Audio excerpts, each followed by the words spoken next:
How has your week gone? This has been one of those really weird weeks, and it's going to get even weirder, you know. Hey, enjoy this temperature you got right now. But it starts to get cooler here real quick.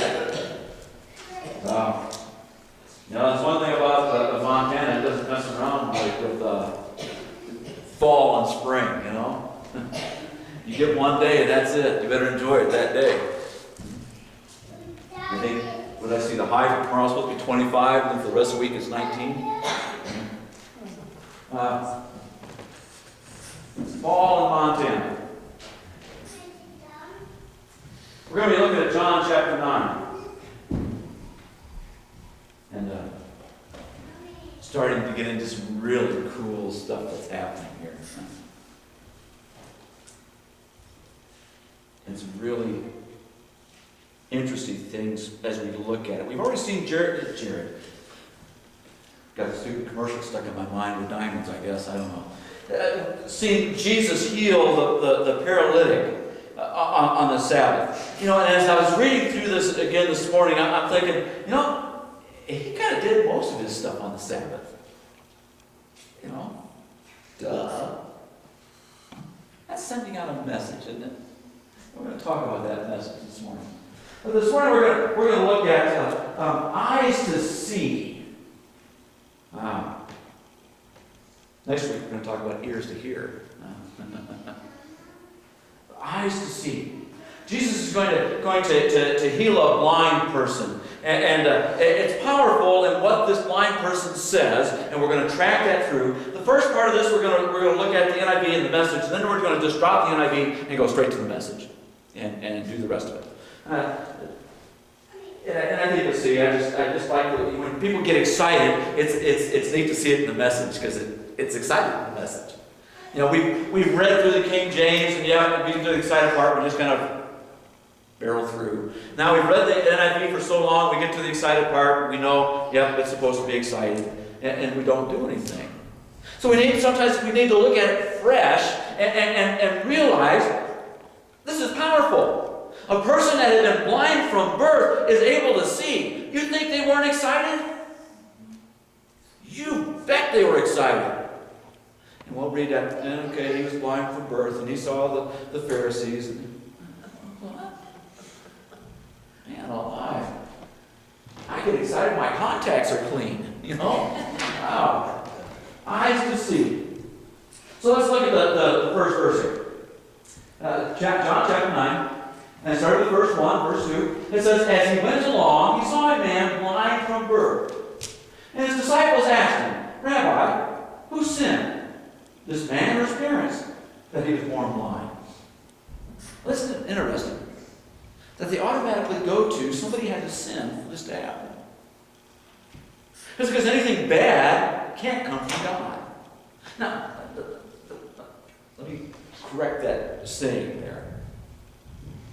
God can use anything for good. That's right. Sometimes we don't understand the length of time it takes for that good to happen, but it does. God's good is going to be revealed in this man that was blind from birth.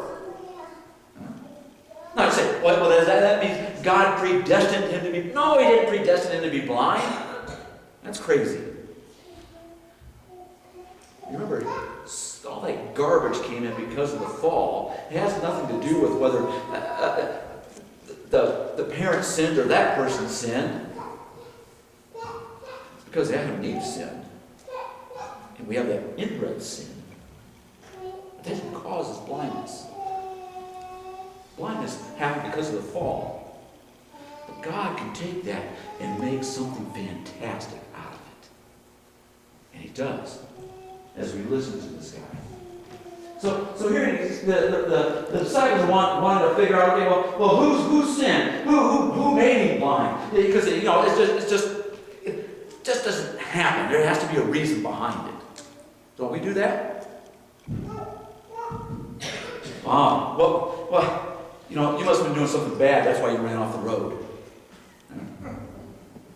Probably texting, huh? Well, yeah, it's bad that happened to you. You know, your luck just ran out. Well, luck. You know, that's a stupid word. It truly is. I don't think Christians should ever use luck.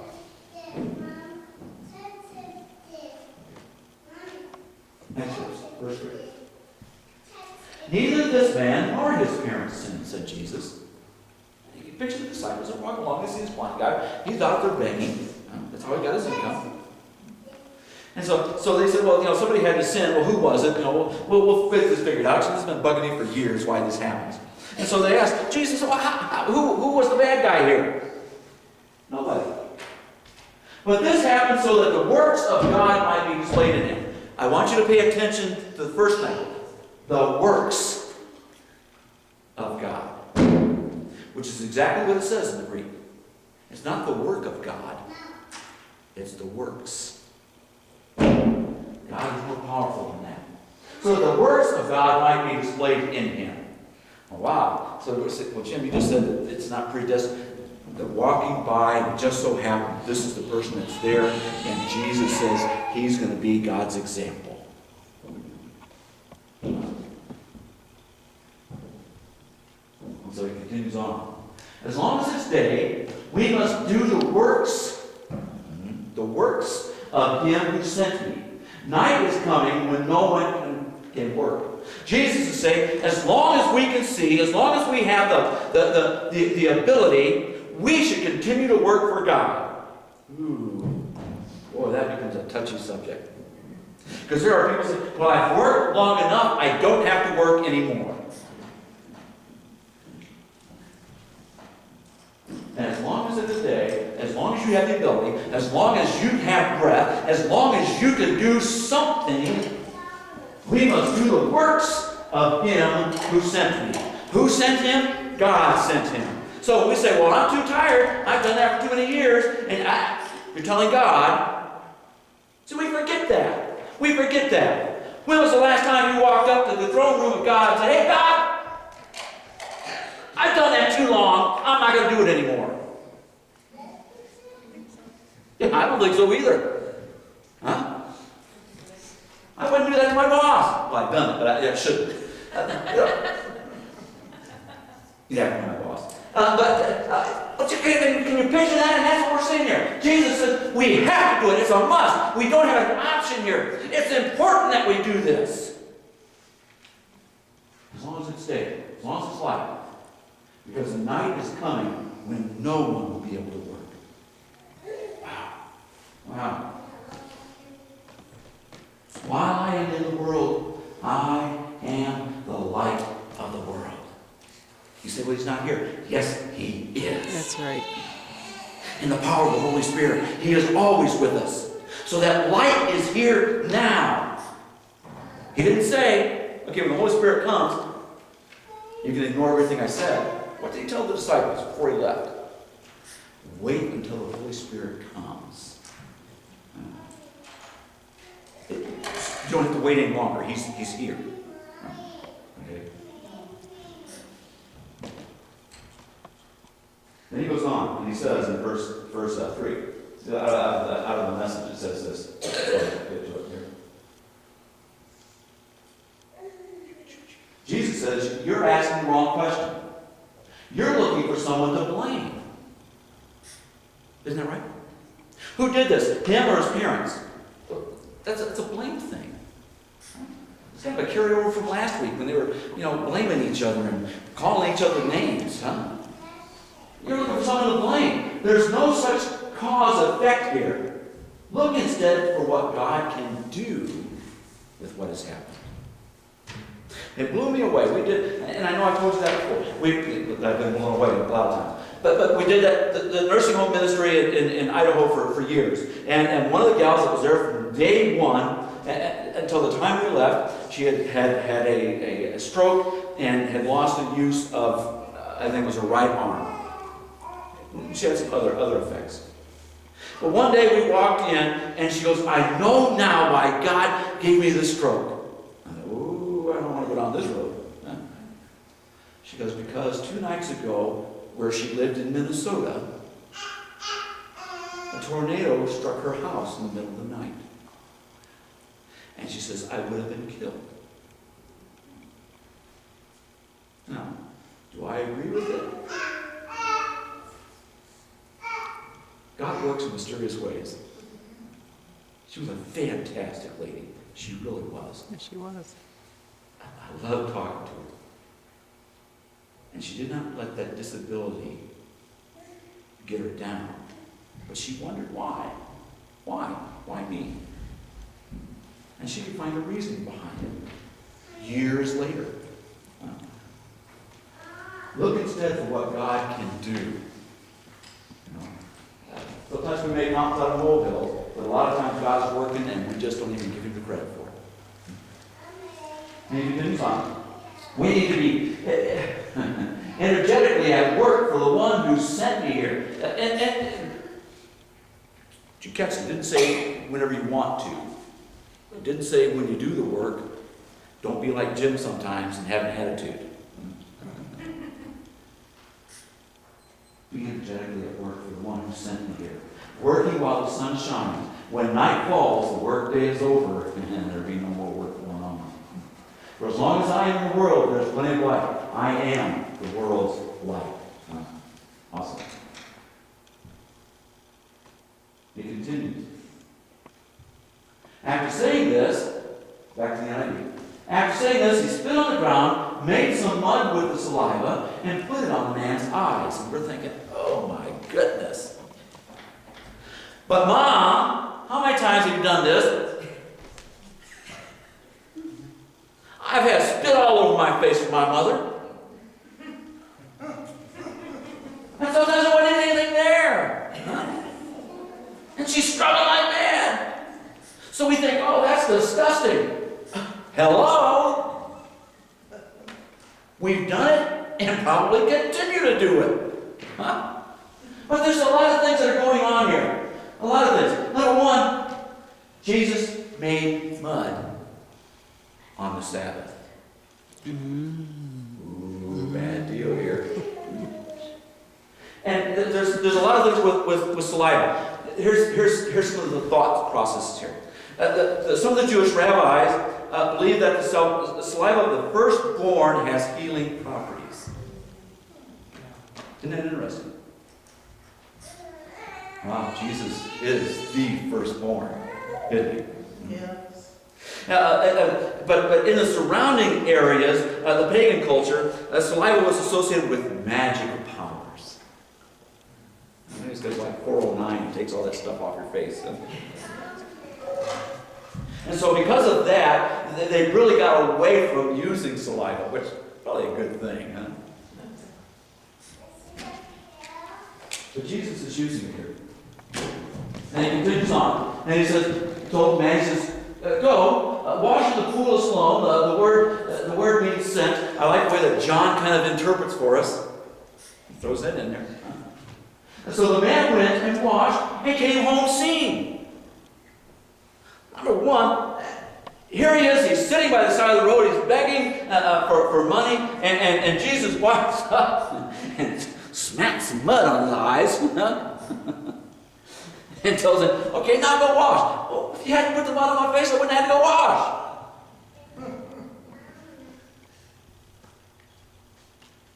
Doesn't say that the man argued with him. It doesn't say the man said anything at this point. He went, he washed, and he could see. That's right. Wow. It's pretty impressive. And his neighbors, those who had formerly seen him begging, asked, isn't this the same man who used to sit and beg? Some claimed that he was. Others said, no, it only looks like him. This guy had been sitting there for years. And his neighbors walked by him every single day. That's right. And apparently ignored him. Because he didn't know what he looked like. That could be. Maybe not. No, I can't be. Wow. But he himself insisted, I am the man. It's me! This guy just spit and then smacked some mud on my eyes and told me to go wash. And I can see. How then? For your eyes open, they asked. And they replied, the man they called Jesus made some mud. Now, I want you to pay attention to how he refers to Jesus through the rest of the chapter. The man they called Jesus made some mud and put it on my eyes. And he told me to go to Siloam and wash. And so I went and washed, and I could see.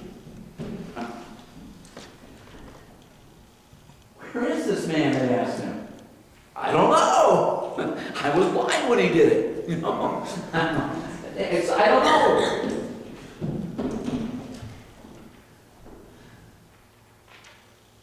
And how's the message?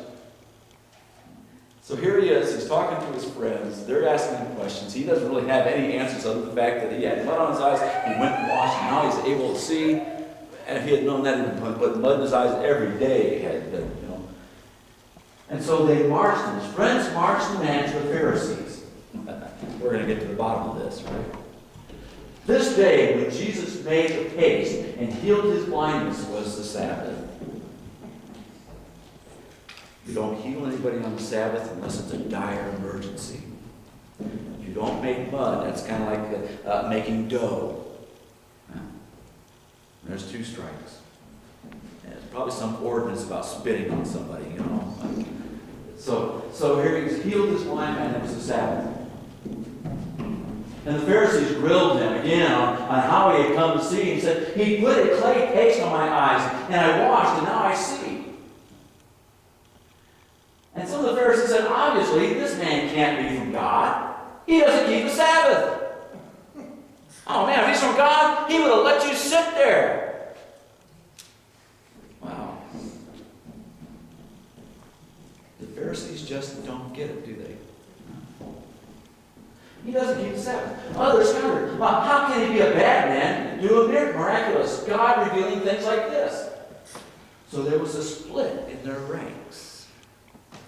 Part of them said, well, he had to be a God man because look at what he did, this miracle that he did. And the other half said, he can't be from God because he didn't keep the Sabbath day. He could have come back on the next day and healed him.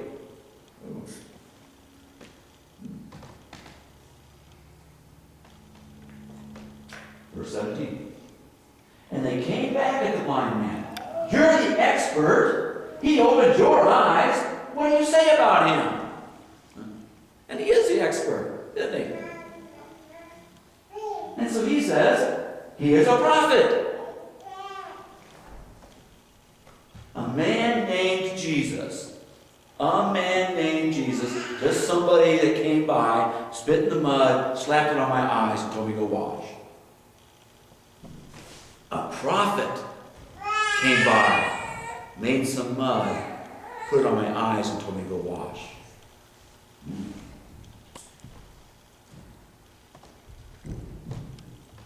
And the next verse.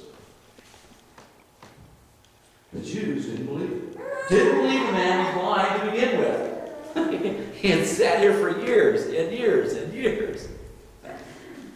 And so they called the parents of the man now. Bright-eyed Messiah.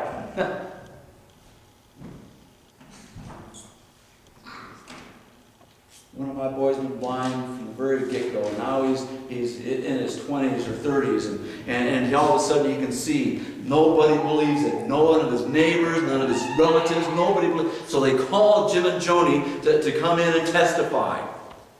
There's a problem.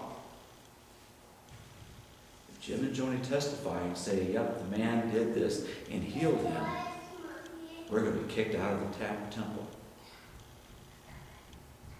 Because that's an ungodly thing. So what do his parents do? They ask him, is this your son, the one you say was born blind? So how is it that he now sees? And they come back, and they say, we know he's our son, and we know he was born blind.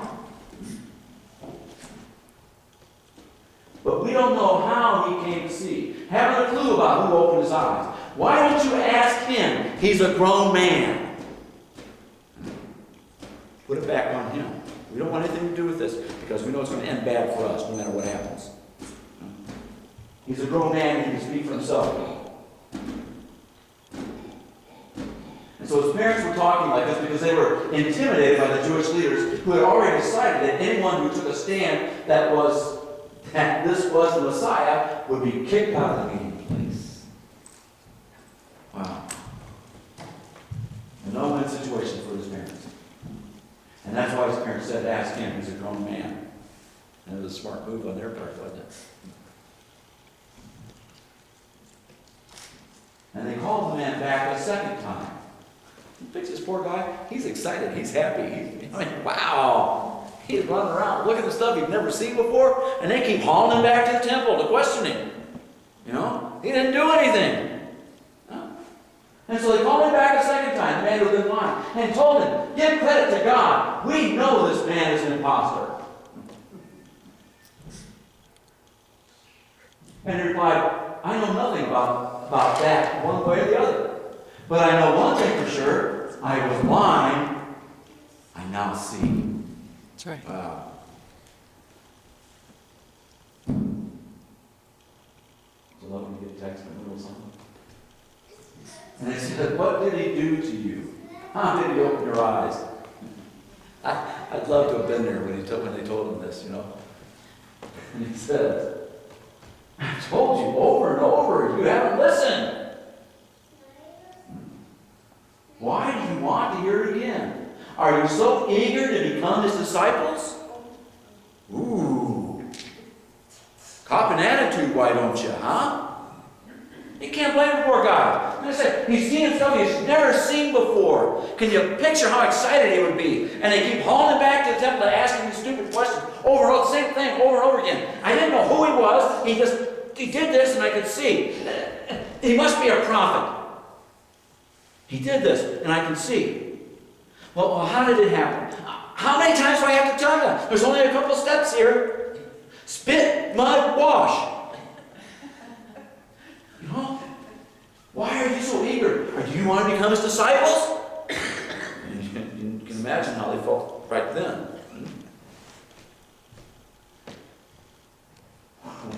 With that, they jumped all over him. You might be a disciple of that man, but we're disciples of Moses. That's why we keep the Sabbath. We know for sure that God spoke to Moses, but we have no idea where this man even comes from. The man replied, this is amazing. You claim to know nothing about him, but the fact is, he opened my eyes. And I can see what's going on. You know all about him, but you're refusing to listen. Wow. It's well known that God isn't at the beck and call of sinners, but listens carefully to anyone who lives in reverence and does his will. How could this man, Jesus, this prophet, be anything but a messenger of God? Because he's doing God's will. He prayed, and my eyes were opened. Wow. That someone opened the eyes of a man born blind has never been heard of, ever. If this man didn't come from God, he wouldn't be able to do anything. A man named Jesus, a prophet, someone that came from God. His eyes have been opened, and he's hearing and seeing everything that's going on. And it's clicking. It's starting to really click, and it's clicking a lot faster. You Pharisees don't get it. This is somebody from God, and you're ignoring him. He said, you're nothing but dirt. How dare you take that tone with us? And then they threw him out the street. The same guy they keep hauling back in, they toss out. Because he's answering their questions.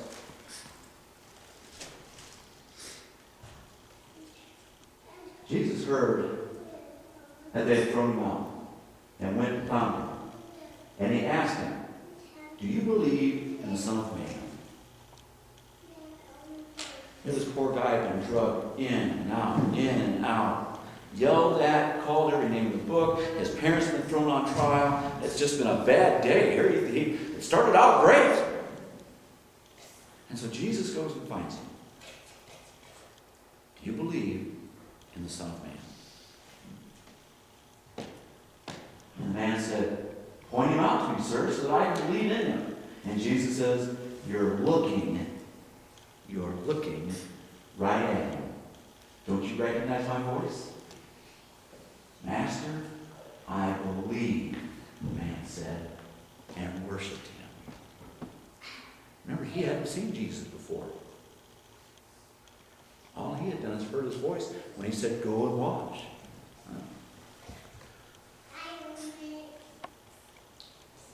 And Jesus then said, "I came into the world to bring everything into the clear light of day, making all the distinctions clear, so that those who have never seen will see, and those who have made a great pretense of seeing will be exposed as blind." The Pharisees talk big about being able to see. They're blind. Those that didn't see and have no idea are the ones that see Jesus for who he is. Some Pharisees overheard him and said, "Does that mean you're calling us blind?" Just about. And Jesus said, "If you were really blind, you would be blameless. But since you claim to see everything so well, you're accountable for every fault and failure." Yeah, take heed. Because you know what Jesus did, because you understand what Jesus did, if you ignore it, you will be held accountable for every fault and failure. It's almost as if that is the only thing that you cannot come back from. Wow. The blind man, the one who couldn't see, the one who hadn't understood what was even going on around him, heard the man's voice and heard the disciples talking about what had happened to him, and felt him do something down on the ground, and all of a sudden he's putting something on his eyes, and the man tells him to go and wash, and he can see. He goes and washes, and he sees perfectly. He understands, yeah, it was a man named Jesus that came and did this. As he's being questioned, he says, well, this man named Jesus must be a prophet of God. And as he's questioned even more, he says, no, he's more than a prophet. He is a messenger sent from God himself. And at the very end, he says, I am a believer. You are the Messiah. You have opened my eyes, and I truly see. And Jesus says, it's only those that truly see that will be saved. Those that should be able to see are blind and will be held accountable. Wow. It's an awesome story. Awesome history. So, eyes to see. We all have eyes. And I pray that you're seeing clearly. Next week, we'll learn about following God's voice. Interesting that John puts those back to back. Seeing and hearing. Awesome. I just stand and get out of here. Sorry, I'm so late. Father,